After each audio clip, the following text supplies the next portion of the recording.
Monde du travail. Monde du travail, Honoré Adontuy. L'orientation entrepreneuriale traduit la prise de décision stratégique des entreprises sur le plan entrepreneurial. L'entrepreneuriat au niveau des firmes consiste à développer une orientation stratégique consistant à identifier, évaluer et exploiter des opportunités de croissance sans se préoccuper des ressources directement contrôlées. Dans le but d'assurer leur survie, les organisations de toute taille doivent en permanence s'efforcer d'identifier des opportunités de création de nouveaux produits et de nouveaux services.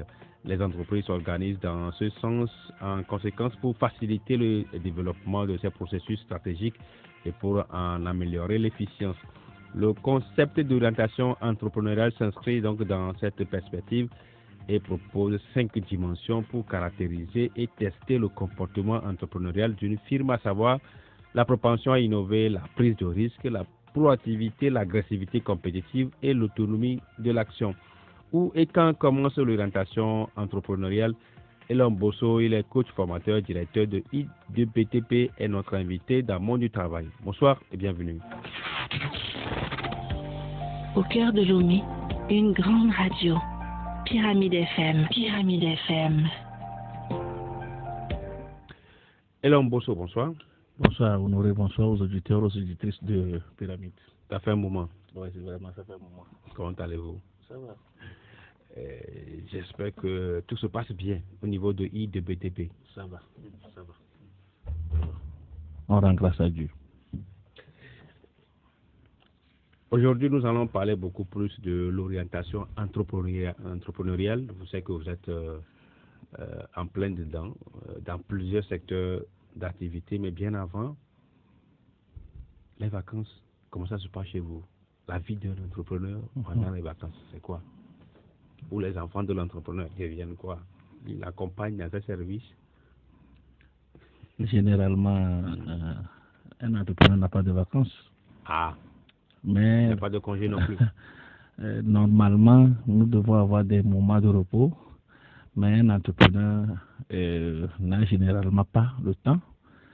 Et donc, nous, les vacances ne nous concernent pas pour autant. Pourtant, nous avons nos enfants qui vont à l'école et qui sont dans les vacances. C'est leur gestion qui est un peu problématique Pendant les vacances.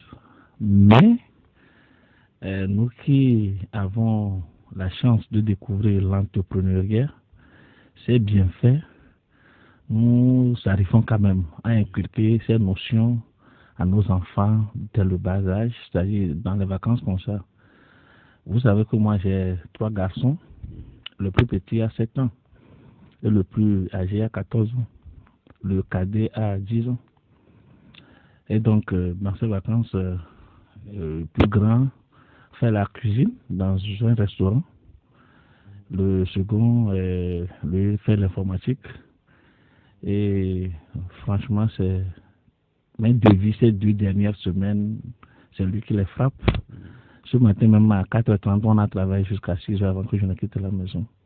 Il maîtrise bien l'outil informatique. Et le troisième, il aide sa maman dans la pâtisserie. Donc, voilà comment un entrepreneur avisé planifie les vacances de ses enfants. Et pendant ces vacances, qu'est-ce que vous faites? Les activités ordinaires? Oui, les activités ordinaires. Avant de partir, je suis passé par un chantier au niveau d'AKP. Et donc, après le chantier, il y a de petits travaux à faire au bureau. Je suis passé au bureau et je suis ici. Donc, c'est toujours l'activité classique. Il y a aussi les champs. Finalement. Monsieur Honoré, tu veux encore ouvrir d'autres activités que je fais, ça?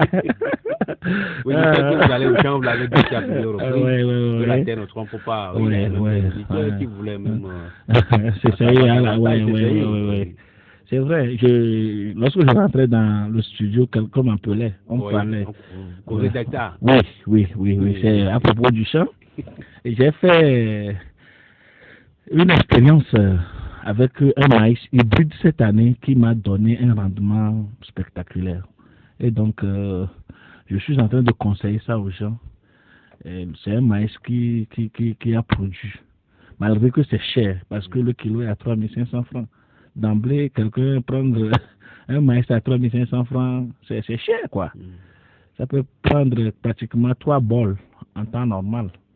Mais 1 kilo à 3500 francs, j'ai fait vraiment, ça a donné. Donc, on parlait justement du champ.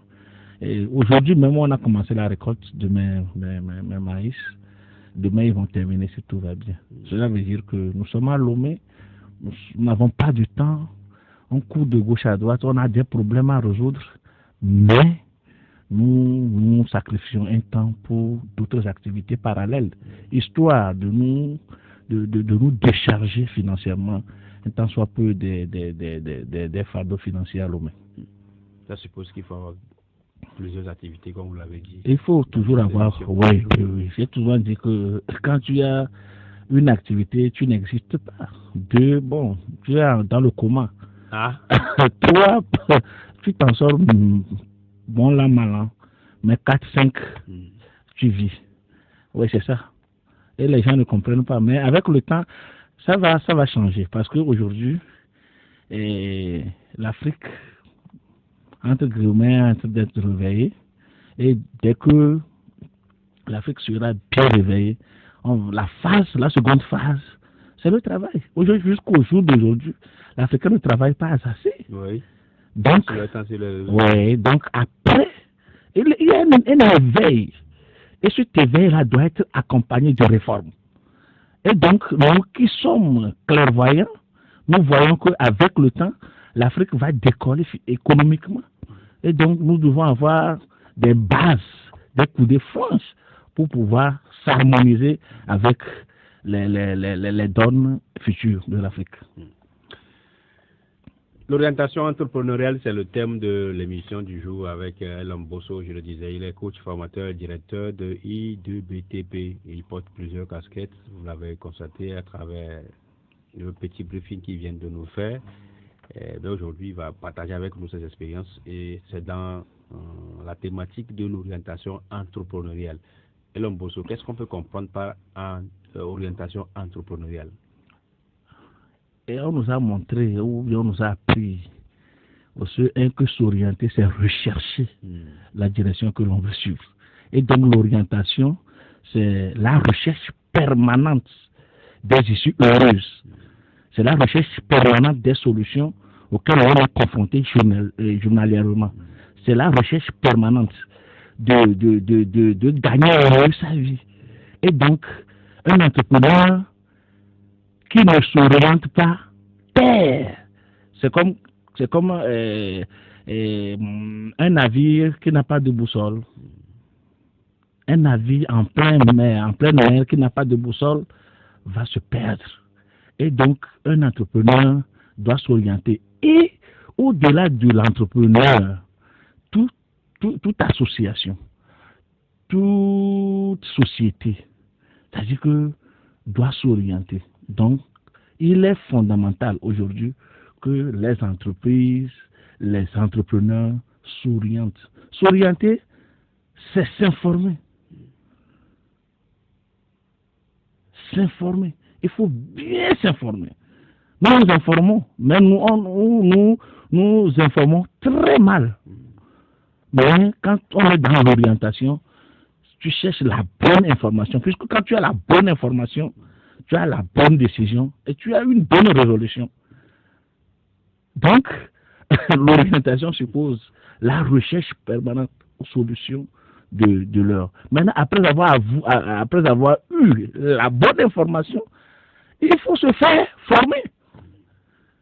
Et tout entrepreneur doit chercher à se faire former.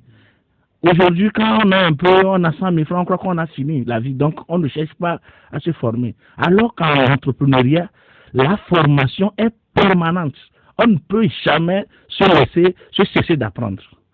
Et après avoir été formé, il faut transformer. Et la transformation doit commencer par soi, l'entrepreneur lui-même. La transformation doit commencer par soi et rejaillir dans la société. Voilà l'orientation entrepreneuriale. Alors, qui sont concernés par l'orientation entrepreneuriale? Je disais tantôt que toutes les sociétés de la place sont concernées. Les écoles, les universités. L'année passée, j'avais fait une expérience dans une université. Et c'est un peu triste. Moi, je mets l'accent sur la formation des jeunes. Malgré qu'il y a beaucoup de structures qui ont besoin. Plusieurs structures, presque toutes les structures, dans tous les compartiments de la vie, ont besoin de l'orientation entrepreneuriale. Mais je vais m'axer sur la formation de la jeunesse, la formation des enfants. L'année passée, on m'a appelé pour l'orientation dans une université. À Lomé, ici. On a été. Et le premier jour, j'ai demandé aux jeunes qui ont eu leur bac, parce que c'est la première année, qui ont eu leur bac, qu'est-ce que l'entrepreneuriat? Personne n'a répondu dans la salle. Cela veut dire qu'ils n'ont aucune notion de l'entrepreneuriat. Et j'ai défini ce que c'est que l'entrepreneuriat.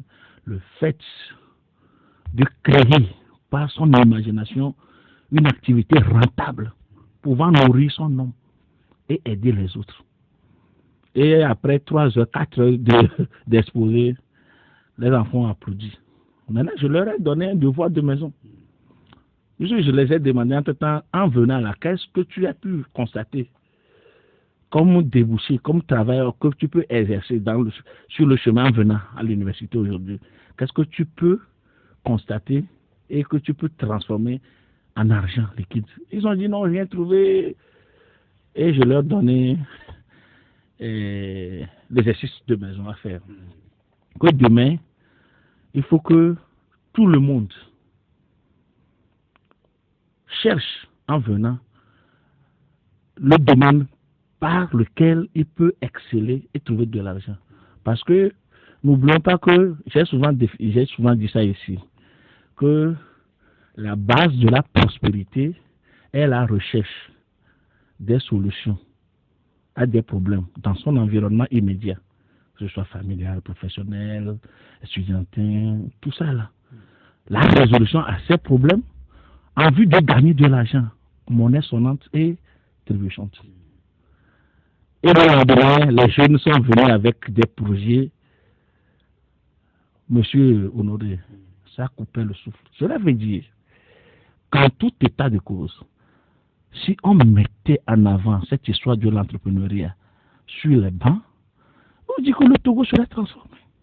Ils sont venus avec des sujets concrets. Je vous dis que j'ai crié. Les enfants sont là, ils sont pas loin de chez toi. Je peux donner le nom de l'université.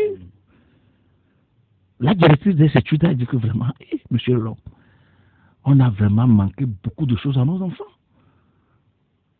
Les enfants sont venus, je dis, exposés de 4 heures, de 8 heures à midi, sur l'entrepreneuriat. J'ai vu des gens, des jeunes filles, des jeunes garçons qui m'ont étonné. C'est pourquoi j'ai souvent crié, même si c'est que l'entrepreneuriat, là, ça peut être une matière facultative. Et l'agriculture, matière obligatoire. L'agriculture ne peut pas être dans un pays où l'agriculture gouverne une matière facultative à l'école.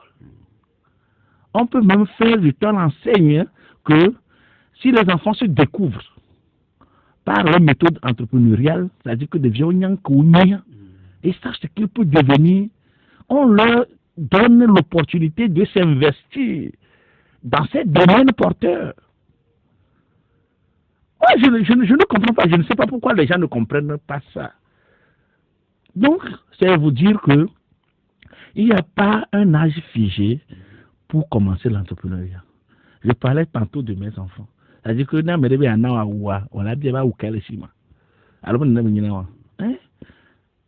c'est pourquoi moi je donne l'exemple de moi-même. J'ai souvent donné l'exemple de moi-même. Lors de mes formations l'année passée, j'ai fait venir mes enfants. Les gens ont vu qu'ils se sont coiffés, qui ont fait des mets, des nourritures, parce qu'il y en a qui fait la restauration qui continue cette année. C'est-à-dire que les enfants sont bien capables de beaucoup de choses. Si nous leur donnons l'occasion. Donc, nous devons savoir que déjà, pour moi, déjà, au un seul 2, l'enfant doit commencer par se faire quelque chose. Je donne un exemple. Nous avons un centre, un orphelinat, que nous aidons. On avait décidé, le promoteur a décidé, avec nous, on a décidé. Les enfants là peuvent être productifs si on leur donne la chance. Vous savez quoi, les enfants là ont fait des balais, puis c'est à l'intérieur du pays. On a vendu des balais, plus de 100 000 francs. Et il y a des audios, c'est-à-dire le major du centre, ils font de petites choses, c'est-à-dire qu'au lieu de les laisser courir de gauche à droite, casser la tête, ils sont là, ils causent entre eux, ils font de petits balais. Tu vois comme amusement, 2-3 jours, c'est un gros balai. Ils peuvent s'en servir pour balayer leur cou. Voyez-vous? C'est dire qu'il n'y a pas d'âge. Les Blancs savent ça, c'est pourquoi déjà dès que l'enfant est petit, on lui donne des petits exercices à faire. Et quand l'enfant réussit mieux dans un exercice, c'est pourquoi la formation, nous avons 2 formations dans ces jours-ci. La première formation, on va caler ceux qui sont des entrepreneurs, des étudiants, qui veulent entreprendre, ceux qui veulent.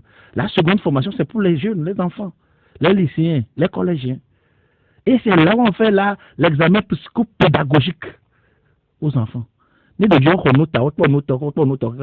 Par exemple, un enfant qui dit qu'il aime trop la lecture. Ça, c'est un briefing de l'examen psychopédagogique. Il dit qu'il aime trop la lecture. Par exemple, aimes-tu la lecture, par exemple, c'est 10 points. Et l'enfant dit, lui, il aime vraiment la lecture, il met 10 points là-bas.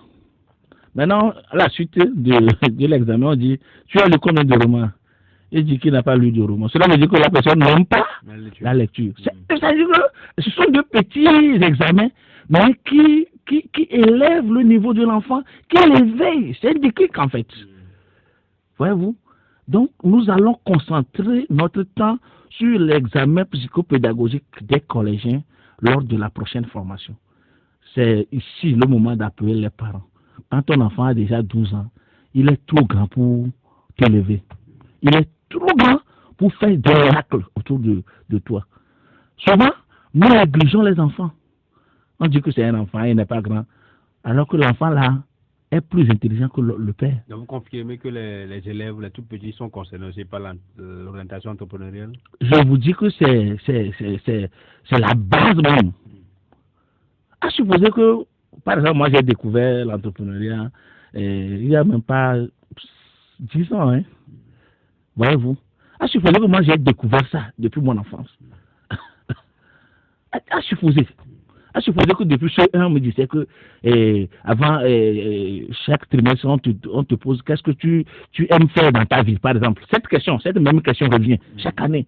Qu'est-ce que tu aimes faire dans ta vie? Et je suis écrit une petite rédaction à partir de ce jusqu'à arriver au BPC. Cela veut dire qu'arriver au BPC, je dois comprendre ce que je disais au CE2. Je dois l'étaler, je dois l'exposer. Voyez-vous? Mais j'ai découvert l'entrepreneuriat, ça ne fait pas une décennie. Donc cela veut dire que si nous donnons l'occasion aux enfants de s'essayer à la chose, de s'adonner à la chose, non seulement nous fabriquons des professionnels étudiants, mais nous luttons à priori contre le chômage. Quand nous prenons les enfants pendant les vacances, on parle de job de vacances, mais il y a aussi dans ce pays des lois qui interdisent le travail des enfants. Oui, généralement, il y a les lois qui interdisent le travail des enfants, mais quel travail des enfants on interdit? Il faut se poser la question. Je parlais maintenant de l'information et la bonne. Quel travail? Moi, je ne veux pas dire que les enfants prennent la daba, par exemple, pour aller cercler un hectare. Non, ce n'est pas, c'est inhumain, c'est dégradant. Mais un enfant peut être utile en faisant des petits balais.